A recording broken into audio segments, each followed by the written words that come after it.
원래대로 예배를 드리신 분들도 예배 준비를 하시고 또 오늘도 예배를 통해서 하나님의 은혜와 또 하나님의 축복에 임할 수 있으시기 바랍니다. 오직 여호와는 그 성전에 계시니 온 천하는 그 앞에서 잠잠할지니라. 아멘.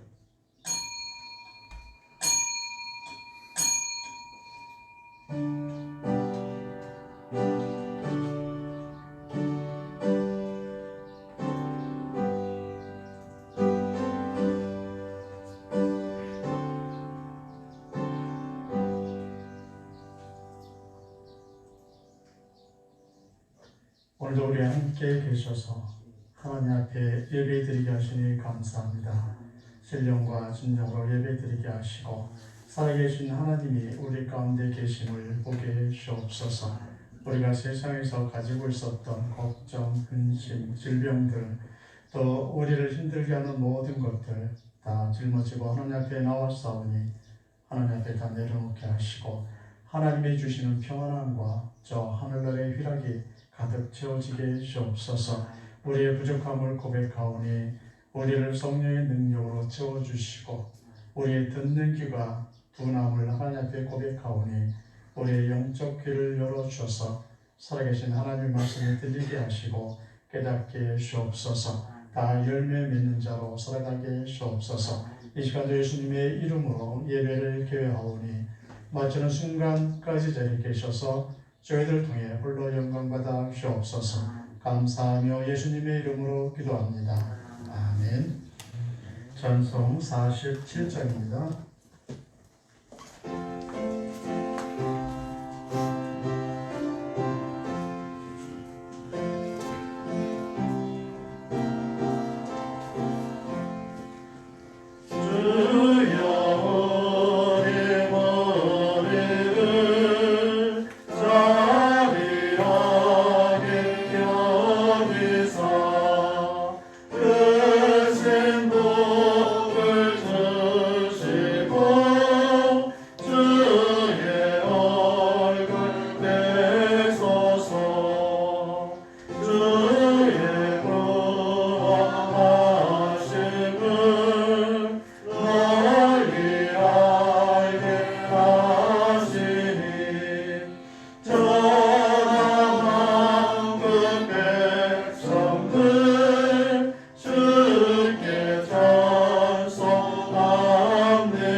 성실교독 34번입니다.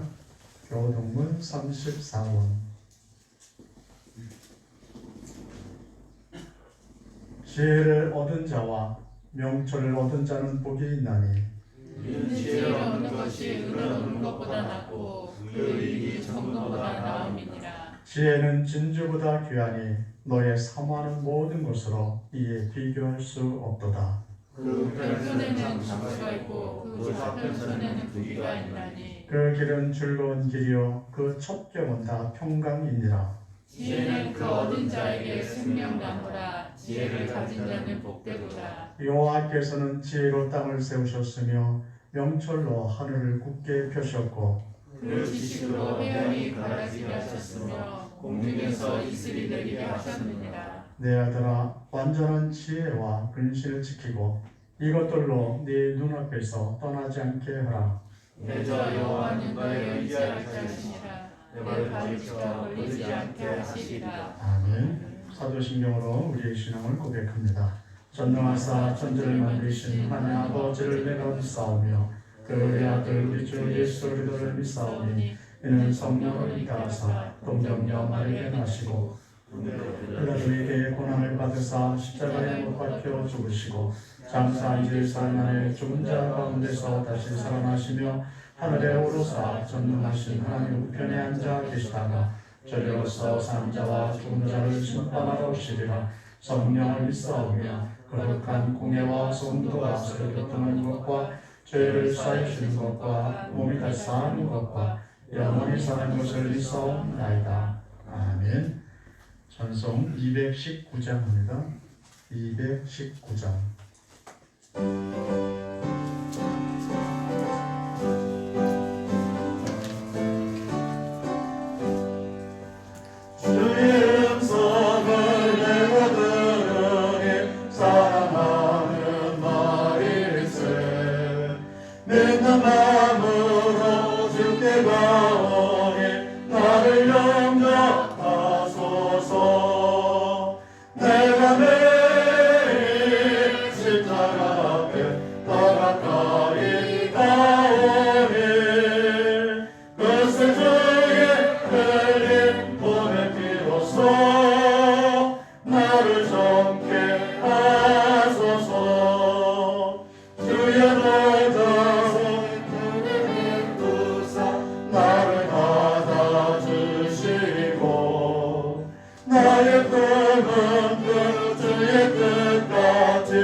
거룩하시고 전지전능하신 아버지 하나님 감사합니다. 그 어려운 전염병 코로나19를 무사히 지켜주시고 오늘 또 하나님 앞에 예배 드릴 수 있는 은혜 너무너무 감사합니다. 예배를 통하여 하나님 영광 받아주시고 축복해 주셔서 하나님을 가장 기쁘게 하는 귀한 예배가 되도록 아버지여 도와주시옵소서. 특히 우리 평생 결례에 늘 하나님이 동행해 주셔서 당회장 목사님으로부터 더욱더 함께 해주시고 우리 목사님을 통하여 이 지역사회가 복음화가 되고 우리 평생 길게 한 사람도 어려움 당한 일이 없도록 코로나를 잘 이길 수 있는 놀라운 축복의 교회가 될 수 있도록 아버지여 도와주시옵소서. 더욱이 내일 모레 추석 명절입니다. 이 추석 명절도 하나님이 꼭 지켜주셔서 하나님을 가장 기쁘게 하는 귀한 교회가 되도록 아버지여 도와주시옵소서. 더욱이 우리 온라인 예배를 주선하는 귀한 일꾼들을 위해서 함께 해주시고 우리 평생제일교회가 하나님 앞에 바로 잘 서서 존경받는 축복의 교회가 되도록 아버지여 도와주시옵소서. 더욱이 우리 형제들 일주일 동안에도 세상 물질에 빠졌다가 이 시간 주님 앞에 나와 고개 숙였습니다. 아버지 하나님 가정마다 개인마다 어려운 문제 있습니까? 모든 것을 이 시간에 하나님 앞에 내놓고 맡기고 기도해서 말씀으로 응답받는 놀라운 축복의 예배가 되도록 도와주시옵소서. 마음적으로 부정적인 마음 낙한 마음 일절쯤 타지 못하도록 항상 하나님이 나와 함께하고 나를 지켜준다는 믿음 가지고 사는 축복의 형제들 되도록 아버지여 도와주시옵소서. 더욱이 우리 형제들 늘 하나님이 동행해 주셔서 특히 몸이 불편한 형제들도 있습니다. 주님께서 주님 안수하여 주셔서 모든 병도 깨끗이 나음을 받는 귀한 형제들 되도록 아버지여 도와주시옵소서. 더욱이 나라를 긍휼히 여겨주셔서 아버지와 대통령이야 모든 장관들이 하나님을 경외하고 하나님을 바로 잘 섬기는 이 축복의 나라가 되도록 아버지여 도와주시옵소서. 더욱이 아시지요? 이 지역 사회를 긍휼히 여겨주셔서 이 지역 사회가 예수 믿기 가장 좋은 지역, 하나님이 가장 축복받는 지역, 하나님 영광 나타내는 귀한 지역 사회가 되도록 아버지여 도와주시옵소서. 이 시간 우리 목사님 말씀 들고 썼습니다. 귀한 말씀이 다 내 것으로 아멘으로 받은 놀라운 축복의 말씀이 되도록 아버지여 도와주세요. 늘 감사합니다. 예수님의 이름으로 감사하며 기도드리옵나이다.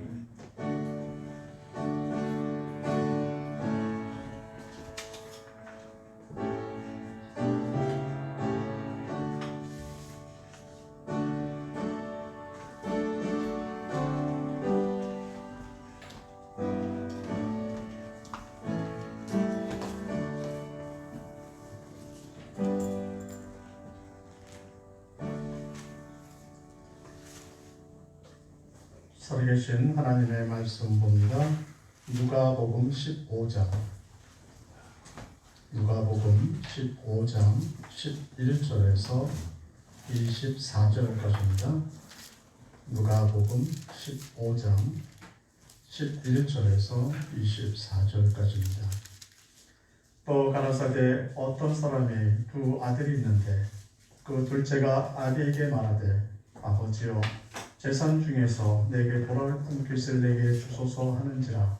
아비가 그 살림을 각각 나눠 주었더니 그 며칠이 못되어 둘째 아들이 재물을 다 모아가지고 먼 나라에 가 거기서 허랑방탕하여 그 재산을 허비하더니 다 없이 한 후 그 나라에 크게 흉년이 들어 저가 비로소 궁핍한지라.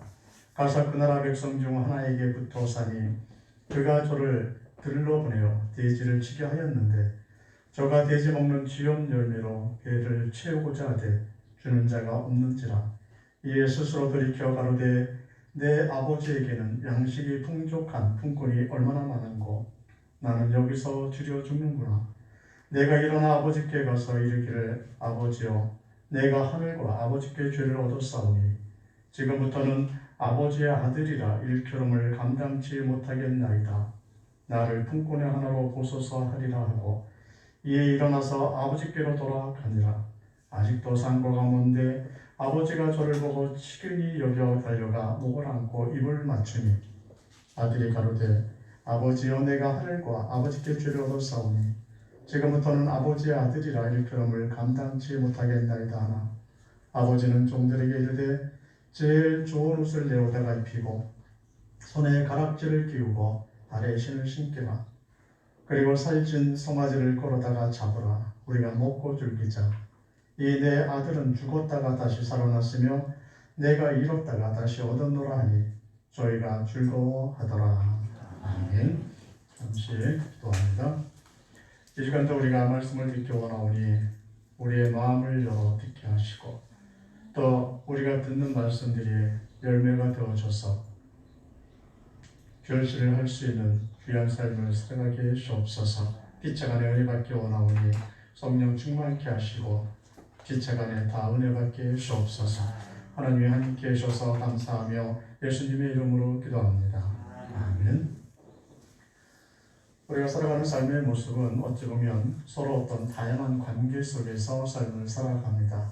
혼자만 동떨어져서 살아가는 사람은 없죠. 그래서 이 가족끼리 모여서 가족관계라는 하나의 관계를 형성하고 친구 관계라는 이런 관계를 형성하고 직장에서는 직장 동료 또 선후배의 관계를 우리가 형성을 합니다. 또 우리가 서로 동호회끼리 모여서 동호회 관계라는 이런 관계를 맺죠.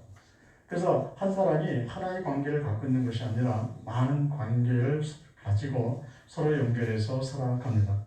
그런데 그 관계 중에 하나가 문제되었다고 해서 우리의 삶에 있어서 심각한 타격을 주지는 못합니다. 우리가 친구 관계가 변할 수도 있고 또 우리의 관계 중에 동료 관계가 어저께는 동료였지만 오늘은 아닐 수도 있습니다. 대신 또 다른 직장 동료 관계를 우리가 가질 수도 있습니다.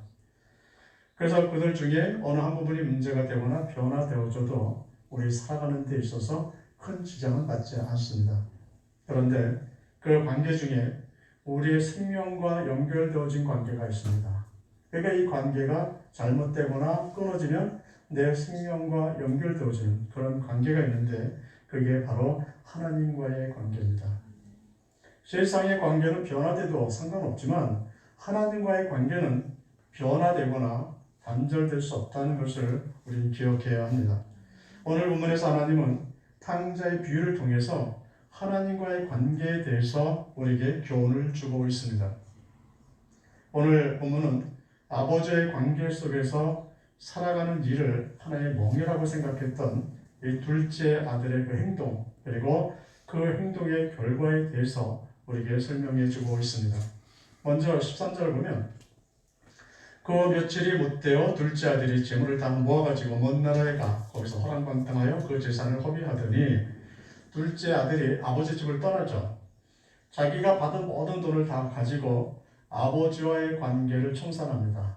이제부터 우리 아버지도 아니고 나는 그 아들이 아니다 라는 생각 속에서 그가 아버지의 손길이 미치지 않는 아주 먼 나라로 그가 떠나갑니다. 그래서 그가 아버지의 통치권에서 벗어났다고 생각하고 있고 또 그를 통해서 그는 자유를 누리겠다고 생각하고 있습니다. 내 마음대로 살아도 된다. 아버지의 통치, 아버지의 간섭을 벗어나서 내 마음대로 살아보겠다는 것이 그의 뜻이었고 자기 마음대로 사는 것이 행복이라고 생각했습니다. 자기가 원할 때 돈을 쓰고 원할 때 일어나고 원할 때 일을 하고 자기가 마음 내키는 대로 편안하게 사는 것이 행복이라고 생각을 했죠. 그런데 둘째 아들이 미처 생각하지 못했던 일이 하나 있습니다. 오늘 15절에 보면 가서 그 나라 백성 중 하나에게 붙어 사니 그가 저를 들러보내어 돼지를 치게 하였는데 아버지의 관계를 정리했다고 해서 완전한 자유를 얻는 것이 아니라는 사실이죠. 아버지의 관계를 정리해서 내가 그것을 떠나면 또 다른 사람과의 관계가 나를 기다리고 있습니다. 아버지의 집을 떠난 둘째 아들은 지금 누구와의 관계를 맺게 됩니까? 그 나라 백성 중 하나에게 붙어 사니 이렇게 말씀하고 있죠. 아버지의 관계를 딱 끝나고 나니까 이제는 또 다른 자기가 살고 있는 그 나라 백성들과의 관계가 또 형성될 수밖에 없고 그들에게 또 얽매일 수밖에 없다는 사실을 우리에게 보여주고 있습니다. 그가 관계를 맺었던 또 그가 하나의 관계를 형성할 수밖에 없었던 그 나라가 어디냐? 돼지를 치는 나라라고 설명합니다. 왜 돼지를 치는 나라, 돼지를 치는 지역이라고 설명해 주고 있느냐? 이것은 유대인들은 돼지를 사육하지 않습니다. 그래서 정통 유대인들이 사는 이스라엘 땅에 가면 돼지를 사육하는 사람도 없고 돼지를 파는 정육점도 없습니다. 돼지고기를 파는 음식점도 없어요. 그러니까 그 나라 사람들은 아예 돼지고기라는 관념을 갖고 있지 않습니다. 그것이 먹는 거라는 관념을 안 갖고 있어요. 그러니까 가축의 속에서도 돼지가 없어요. 그러니까 지금 돼지를 치는 나라라고 말하는 것은 이방 국가를 말하는 것이고 하나님을 섬기지 않고 우상을 섬기고 있는 사람들이라는 겁니다. 아버지의 관계가 끝나고 나니까 이제는 이방 사람들과의 관계의 형성 속에서 자기의 삶을 유지하고 살아갈 수밖에 없는 상태가 되고 말았습니다. 사람들 중에는 하나님을 섬기고 예배드리고 봉사하는 일을 우리의 삶에 있어서 하나의 멍해고 내 실사스리라고 생각하는 사람도 있습니다. 하지 말라는 것에 집중하면서 내 자유를 억압받고 있다고 생각하는 사람들이 있습니다. 그래서 기회가 되면 교회를 떠나서 내 마음 내키는 대로 살고 싶어하는 사람이 있습니다. 교회에서의 그 멍해를 벗어나면, 예배드리는 멍해를 벗어나면, 하나님 앞에 봉사하고 헌신하는 그 멍해를 벗어나면 더 풍요로운 삶을 살 수 있을 거라고 생각하는 사람이 있습니다. 그런데 이런 생각은 에덴 동산에서 하와를 미혹했던 이 간교한 뱀이 한 말이에요. 창세기 3장 1절 후반절을 보면 하나님이 참으로 너희더러 동산 모든 나무의 실과를 먹지 말라 하시더냐. 지금 간교한 뱀이 하와에서 한 첫말이 뭐냐면 하나님이 금지 명령을 강조하고 있습니다. 하나님이 너한테 완전한 자유를 준 것이 아니라 이것도 하지 말라 저것도 하지 말라 하지 말라고 명령하지 않았느냐 이걸 얘기하는 거죠. 그리고 이 뒷부분에 대한 그 배경은 어떤 의미를 갖고 있느냐면 하나님과 연결된 관계에서 벗어나기만 하면 너는 지혜로운 사람이 될 수 있을 거라는 거예요. 하나님이 시키는 대로 하지 않으면 하나님의 그 관계만 네가 끊을 수 있다면 너는 지혜로운 사람이 될 수 있다 라는 유혹을 하고 있습니다. 그러나 하나님과의 관계가 단절되면 우리는 또 다른 관계망 안에 들어간다는 사실을 기억해야 합니다. 바로 둘째 아들이 아버지를 떠났을 때 이방 사람과의 관계망 안으로 들어갈 수밖에 없었던 것과 같습니다. 그러면 우리가 하나님을 떠났을 때 이 바로 둘째 아들의 비유를 통해서 어떤 결과를 갖고 오는지에 대해서 우리가 볼 수 있습니다. 16절을 보면 저가 돼지에 먹는 죄원 열매로 배를 채우고자 하되 주는 자가 없는지라. 둘째 아들은 아버지 집에서는 경험해보지 못했던 이런 일을 지금 경험하고 있습니다. 늘 풍요로운 삶을 살았던 그가 이제 궁핍함을 경험합니다. 아버지의 아들로 귀한 아들로 존재감을 가지고 있었던 그가 이제는 돼지만도 못한 삶을 경험하고 있습니다. 배가 고파서 돼지나 먹는 그 먹이를 먹으려고 한다 할지라도 그것조차 허락되지 않는 비참한 삶이 그의 모습이었다는 사실을 오늘 보여주고 있죠. 사람 대접을 해주는 사람이 없는, 그래서 슬픈 삶의 현장 속에서 그가 던져지고 말았다는 사실을 보여줍니다. 내 자신의 존재감, 내가 지금 살아있다는 것, 내가 존귀한 사람이라는 것, 내가 그래도 이 땅에서 살만하다는 사실, 이런 것조차 다 사라져버린, 내 존재감조차 사라져버린 상태가 바로 이방 세계에 떨어져버린 둘째 아들의 모습이었습니다. 이 둘째 아들이 아버지 집에서 누리던 행복을 다시 회복할 수 있는 방법은 없겠습니까? 만약에 있다면 어떻게 해야 할 것 같습니까? 우리의 삶 속에서 내가 하나님과의 관계가 단절되어져서 내가 고난을 당하고 있다면, 하나님과의 관계가 뭔가가 잘못되어져서 지금 내가 징계를 받고 있다면 우리가 어떻게 해결할 수 있겠습니까? 오늘 17절을 보면 이에 스스로 돌이켜 가로되 내 아버지에게는 양식이 풍족한 통꾼이 얼마나 많은고 나는 여기서 줄여 죽는구나. 둘째 아들이 후회합니다. 둘째 아들이 좀 탄식하고 있죠. 아버지 집에는 품꾼만도 못한 자기의 삶을 보면서 자기의 신세를 한탄하고 있고 이것 때문에 눈물을 흘리는 둘째 아들을 우리가 볼 수 있습니다. 그러나 이런 후회, 이런 한탄, 이거 갖고 문제를 해결할 수 없습니다. 가룟 유다가 예수님을 판 일에 대해서 후회하죠. 그러나 그 후회가 그가 잃어버린 사도의 자격을 다시 회복했습니까? 회복하지 못했어요. 마태복음 27장 3절에 보면 때에 예수를 판 유다가 그의 정죄됨을 보고 스스로 뉘우쳐 그은 30을 대제사장들과 장로에게 도로 갖다 주며 지금 둘째 아들의 모습과 가룟 유다의 모습이 닮아있다는 사실을 볼 수 있을 겁니다. 둘째 아들은 스스로 돌이켜 이렇게 기록을 하고 있고, 가룟 유다에 대해서는 스스로 뉘우쳐 이런 문장이 있습니다. 즉, 우리의 눈물이 하나님과의 관계를 회복할 수 없다는 거예요. 내가 고난당한 것 때문에 후회하고 있습니까? 내가 신앙생활 잘못한 것에 대해서, 내가 하나님 앞에 범죄한 것에 대해서, 이것에 대한 결과에 대해서 우리가 후회하고 원망하는 말이 있습니까? 이것이 우리를 회복시켜주지 못해요. 므낫세에는 악한 왕이 있었습니다. 하나님은 므낫세가 하나님의 말씀을 안 듣고 계속 악하게 가니까 그를 징계하셔요. 그래서 다른 나라의 공격을 받게 하셔서 그를 쇠사슬에 묶어서 바벨론의 포로로 끌고 갑니다. 바벨론의 포로로 끌려간 이 왕은 거기서 후회를 해요. 내가 잘못했다. 하나님의 말씀을 들었어야 되는데 이 왕이 돼갖고 쇠사슬에 끌려서 길거리에 끌려가는 이 수모와 다른 나라에 끌려가는 이 아픔, 이 괴로움, 고난, 이것 때문에 그가 후회가 밀려오죠. 그래서 하나님 앞에 그가 눈물을 흘립니다. 하나님이 그를 불쌍히 여기셔서 어떻게 그가 돌아왔는지 모르지만 포로로 잡혀갔던 그 왕이 다시 유다 땅에 돌아와서 다시 왕으로 올라가요. 성경에서도 아주 특이한 사건으로 기록되어져 있습니다. 그러나 므낫세의 눈물이 그의 삶을 바꿨느냐? 못 바꿨어요. 성경은 므낫세를 가리켜서 어떻게 평가하고 있느냐면 악한 왕이다. 여로보암의 뒤를 따라갔던 악한 왕이다라고 성경은 기록해주고 있습니다. 그가 고난당했을 때 눈물을 흘렸지만 하나님 앞에 엎드린 척했지만 실상 선한 왕으로 그의 삶이 바뀌어지지 않았고, 하나님은 므낫세 때문에 누렸던 유다 땅의 그 재앙을 거두지 않으셨어요. 결국 유다의 멸망에 대한 원인을 하나님은 성경이 어떻게 기록하고 계시느냐면 므낫세 때문이라고 얘기합니다. 그러면 우리에게 희망이 없습니까? 내가 눈물을 흘려도 소용없고 후회해도 소용없고, 그렇다면 하나님에게서 멀어진 사람들에게 소망이 아주 끊어진 것이냐? 다시 하나님의 축복을 누리며 살 길이 없느냐?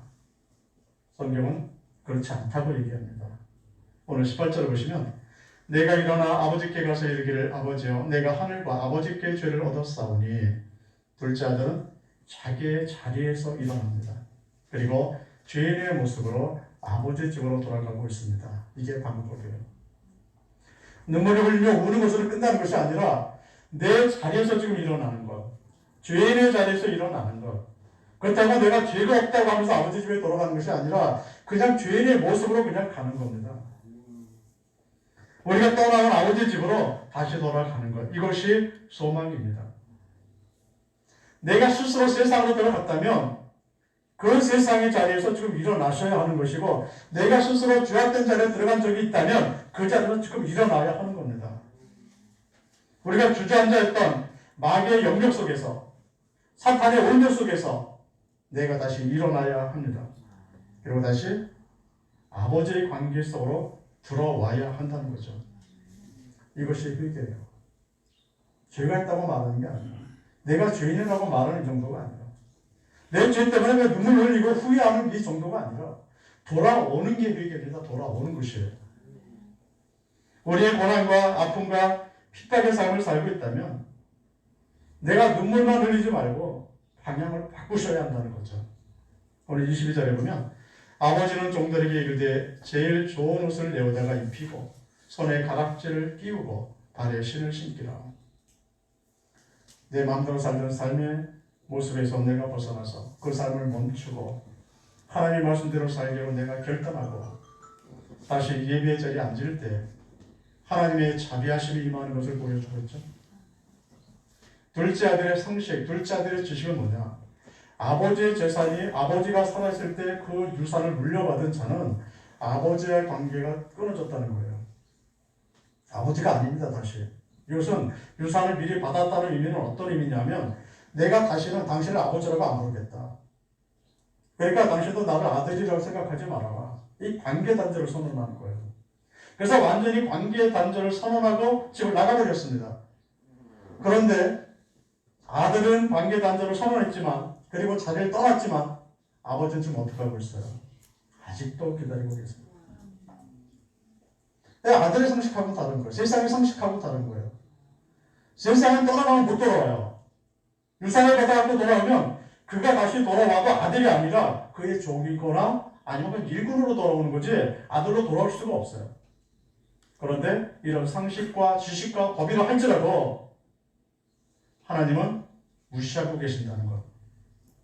내가 돌아오기만을 기다리고 계신다는 사실을 오늘 보여주고 있습니다. 바로 아버지는 상식을 깨셨고 품꾼이 아닌 아들로 그를 환영해주고 있다는 사실을 보셔야 합니다. 그래서 오늘 20절에 보면 이에 일어나서 아버지께로 돌아가 아니라 아직도 쌍광은 먼데 아버지가 저를 보고 치근히 여겨 달려가 목을 안고 입을 맞추니 이방인과의 관계를 청산하고 버리고 아버지 집으로 돌아가는 아들을 기다리고 계시는 아버지. 분명 아버지를 버린 악한 아들임에도 불구하고 아버지는 여전히 그를 불쌍히 여기며 그 사랑을 갖고 그를 기다리고 계셨습니다. 바로 상식을 뛰어넘는, 법을 뛰어넘는 이런 하나님의 사랑을 우리 볼 수 있어야 합니다. 우리를 품꾼이 아니라 저 앞에서 타락했던 우리의 모습이 아니라 회복할 수 없는 바보 같은 인간이 아니라 내 아들이라고. 네가 비록 잘못한 적이 있다 할지라도 타락한 적이 있다 할지라도 세상에 발걸음을 돌린 적이 있다 할지라도 여전히 너는 내 아들이라고 기다리고 계시는 이 하나님의 사랑을 우리 기억하셔야 합니다. 에베소서 2장 3절에 보면 전에는 우리도 다 그 가운데서 우리의 육체의 욕심을 따라 지내며 육체와 마음에 원하는 것을 하여 다른 이들과 같이 본질상 진노의 자녀이었더니 우리도 불자들과 같은 삶을 살았던 사람들 중에 하나입니다. 우리가 아직까지도 내 육체의 욕심을 따라서 살아가고 있다면 우리는 둘째 아들처럼 이방 사람들과의 관계 속에서 살아가는 모습과 닮아 있는 겁니다. 하나님이 원하시는 것이 아니라 하나님의 뜻이 아니라 내가 지금 원하는 대로 삶을 살고 있다면 나는 아버지의 집을 떠났던 둘째 아들과 지금 닮아 있는 삶을 살아가고 있는 게 아니겠습니까? 지금 내가 서 있는 땅에 내가 서 있는 이 자리가 내 마음속에 그 자리가 하나님께서 멀어진 자리라면 지금이라도 그 자리에서 우리 일어나야 합니다. 하나님을 떠난 자리는 축복의 자리가 될 수 없어요. 하나님을 떠난 자리는 진정한 자유의 자리요 은혜의 자리가 될 수 없습니다. 나를 풍성하게 하는 자리가 될 수가 없어요. 그 자리는 하나님을 떠난 자리는 그 자리가 바로 저주의 자리고 그 자리가 내 생명을 잃어버리게 하는 자리입니다. 내가 누구인지 그 존재감조차도 사라져버리는 어찌 보면 하나님의 자녀로서의 그 축복과 하나님의 자녀로서의 은혜와 하나님과의 관계 속에서 주어지는 그 모든 풍성한 자원에서 내가 완전히 떠나가버린 삶, 다 사라져버린 그런 삶이 되고 마는 겁니다. 내가 하나님의 자녀라는 존재가 하나님의 집에 있을 때만 가능해요. 하나님의 자녀들은 하나님 앞에 예배 드리며 살아갈 때 그 거룩함이 있는 겁니다. 그러나 우리가 쉽게 생각해서 결국 교회에 나와서 대변 예배 드리는 사람만이 거룩하고 그렇지 않은 사람 아니냐 라고 물을지 모릅니다. 그러나 아니에요. 내가 교회에 나와서 서로 얼굴 보며 예배를 드리든 내가 온라인상에서 예배 드리든 바른 믿음을 드러내면서 예배를 드리셔야 합니다. 나와 있다 할지라도 내 마음에 딴 데가 있고 내가 하나님을 사랑하지 못한다면 하나님의 말씀을 들을 마음이 없다면 하나님 앞에 제대로 나온 것이 아니죠. 그러나 내가 온라인 앞에 앉아있다 할지라도 교회에 나온 것처럼 마음을 정리하고 앉아 계시다면 정말 그 자리도 하나님의 은혜가 임할 줄 알고 앉아있다면 그것에도 성령께서 임하시고 내 예배를 받으신다는 믿음을 갖고 앉아서 예배를 드리신다면 찬양할 때 같이 찬양하고 말씀을 읽을 때 같이 읽고 기도할 때 같이 기도하며 같이 아멘하며 말씀을 들을 때 그곳에서도 하나님이 역사하십니다. 그곳에서도 우리가 거룩해지는 거죠. 그러나 주의할 것은 온라인 예배는 영원한 예배가 아니에요. 이건 비상시에 드리는 예배입니다. 다시 우리가 기회가 주어졌을 때, 내가 마음 놓고 교회 올 수 있을 때, 다시 다 교회에 모여서 예배 드릴 마음을 갖고 예배를 드리셔야 합니다. 우리가 이렇게 하나님 앞에 예배 드리며 살아갈 때 내가 거룩해진 사람이 되는 거죠. 그리고 내가 하나님의 자녀로서의 삶을 살아갈 수 있습니다. 하나님께로 돌아와야 하는 거죠. 내가 아무리 하나님께서 멀어져 갔다 할지라도 하나님은 아직도 내가 돌아오기를 기다리시면서 나를 긍휼히 여기시면서 그리고 내게 축복할 하나님의 자녀로 회복시켜주기 위해 모든 것을 준비하시고 잔치까지 준비하시고 지금도 기다리고 계십니다.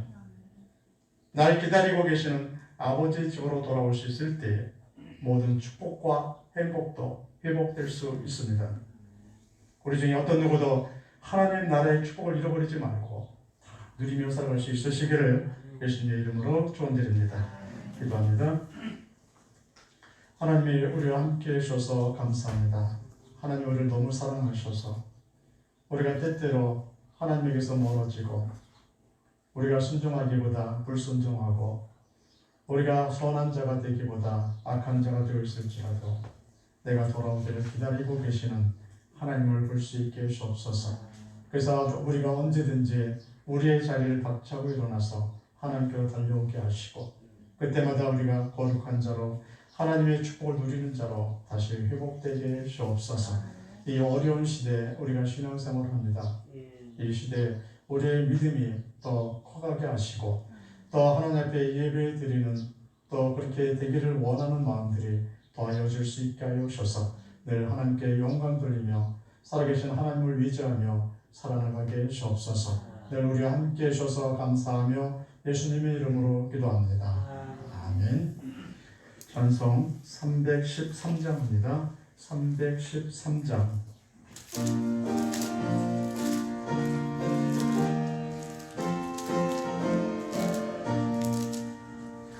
갈 길을 밝게 보이시니 주 앞에 빨리 나갑시다. 우리를 찾는 그 예수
안주에 맞춰 준비하신 예물 하나님 앞에 드리겠습니다.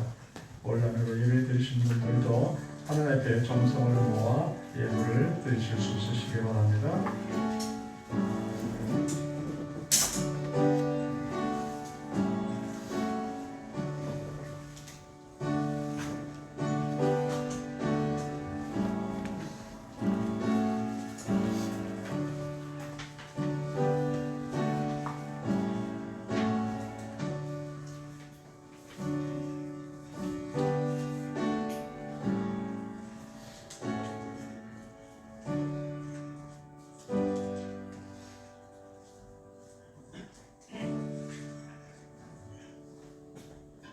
주님을 위해서 기도합니다.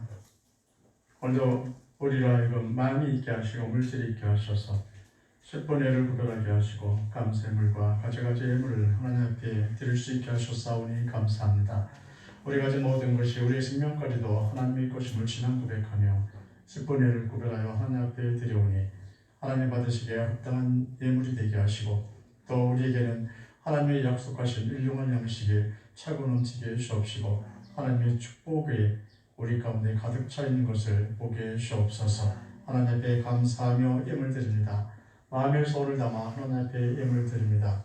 감사할 일들이 날마다 더해지게 해주옵시고 또 소원하는 일들이 하나님의 뜻 안에서 이루어지게 하여 주셔서 감사와 찬양이 넘치는 삶을 살아가게 해주옵소서.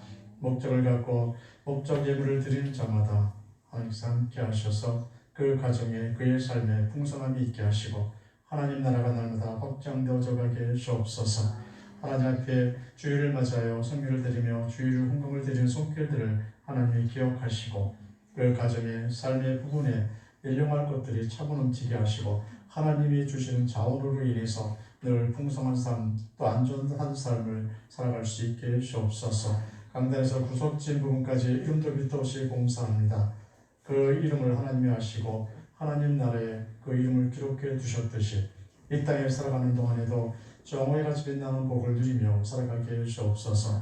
드려지는 예물들마다 봉사하는 손길들마다 하나님의 손소손을 들어 축복해 주셔서 감사하며 예수님의 이름으로 기도합니다. 아멘.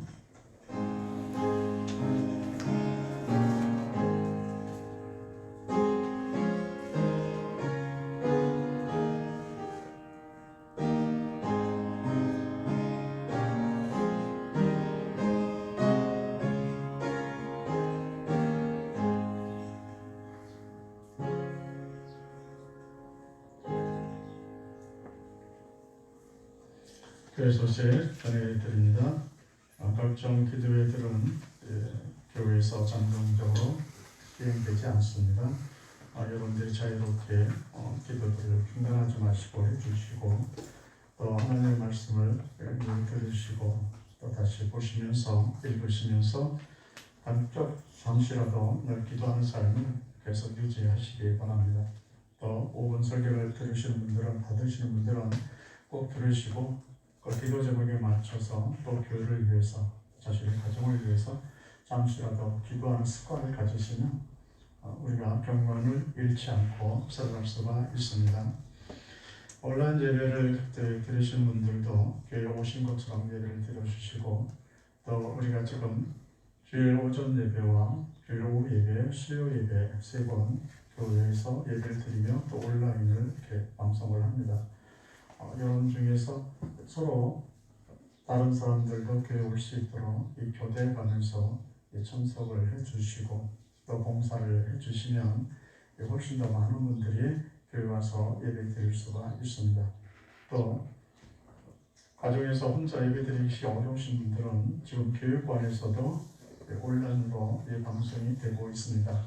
그래서 이 안에 들어올 수 없으신 분들은 혹시 몇 분은 더 내려갈 수 있으니까 이렇게 해서 아래서 예배를 드려주시고 또 그것도 안 되시는 분들, 교회까지 왔는데 안 되시는 분들은 또 교회 차량이나 또 식당을 이용해서 온라인 예배를 드릴 수 있도록 이렇게 해주시면 혼자서 드리시는 분들은 혼자 드릴 때보다 더 유익할 겁니다.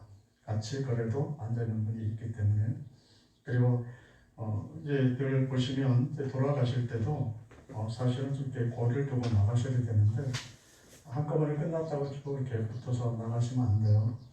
앉아있는 것처럼 그리고 거리를 유지하시면서 한 분 한 분 이렇게 나가 주시기 바랍니다. 그래서 우리가 이렇게 예배 드려도 안에서 방역 수칙을 잘 지키고 또 우리가 각자 자기가 좀 문제 있는 사람이 만났거나 아니면 호흡기 증상이 있거나 열이 나거나 하신 분들은 잠시 또 한 주 쉬었다가 증상이 사라지면 다시 나오고 그래서 서로가 서로 이렇게 배려해 주면 이런 어려운 사태 속에서도 예배를 잘 드릴 수 있고 또 이제 가정별로 신앙생활 하시는 분들이 온라인을 드릴 때는 식구들을 다 모아놓고 교회에서 예배 드리는 방식으로 똑같이 드린다면 가정에서 신앙이 또 회복될 수 있습니다. 그래서 이건 우리가 원망하고 투덜거리는 삶보다는 안목을 찾아나가면서 예배를 드리고 신앙을 회복시키는 이런 방향을 여러분들이 취해 주시기 바랍니다. 이번 주 성경 읽기는 창세기 13장까지입니다. 또 잘 읽어주시고 또 이번 주 성경 구절은 베드로전서 2장 11절입니다. 보시고 또 암송해 주시기 바랍니다. 찬송 433장입니다.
지금은 우리 구주 예수 그리스도의 은혜와 하나님 아버지의 극진하신 사랑과 성령님의 교통교제 인도 충만케 하시는 은혜가 하나님의 집에 있는 자원으로 그 은혜와 축복으로 살아가길 원하는 우리 하나님 사람들의 머리 위에와 그들의 가정과 삶의 터전 위에 이제부터 영원토록 항상 함께 있을지어다. 아멘.